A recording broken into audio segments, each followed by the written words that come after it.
אחרי למעלה מ-20 שנה של פעילות בתחום עולם הטיפול, תמיד אנחנו מגיעים לנקודה שבה אנחנו רוצים להצליח לעזור למטופלים שלנו, וקודם כל לעצמנו, לשנות הרגלי חיים. וכמו שכולנו יודעים, זה לא כל כך פשוט לשנות הרגלי חיים, אחרי שאנחנו מסתובבים בעולם הזה 20, 30, 50, 60 שנה ויותר, להתחיל להשתנות פתאום ועוד לקבע את השינוי, דבר שהוא מורכב מאוד.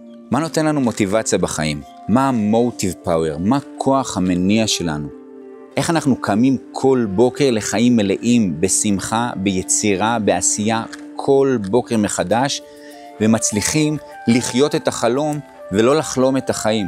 להיות הגרסה הטובה ביותר של עצמנו, לדעת להגיע בדיוק לנקודה ולמקום שאותו אנחנו רוצים להגשים. השראה, קורס מאמנים להגשמה עצמית, נבנה במיוחד למטרה הזאת, 15 מפגשים שבמהלכם נלמד ונקבל כלים להפוך להיות הגרסה הטובה ביותר של עצמנו, קודם כל שלנו וכמובן של המטופלים שלנו. השראה הוא לא קורס מאמנים רגיל, בפרט אחרי השנתיים המטורפות שכולנו עוברים כפרטים, כאומה, כמשפחות, כחברים של, כשכנים של, כעם שערב אחד לשני. איך אנחנו מצליחים לבנות מסגרת יציבה, בונה ותומכת בנפש, שתיתן לנו כלים אמיתיים להתמודד עם תהפוכות החיים שרודפות אותנו יום אחרי יום. קורס משנה חיים שהמטרה שלו הוא קודם כל לגלות את הפוטנציאל שבי, להצליח להביא אותו מהכוח אל הפועל.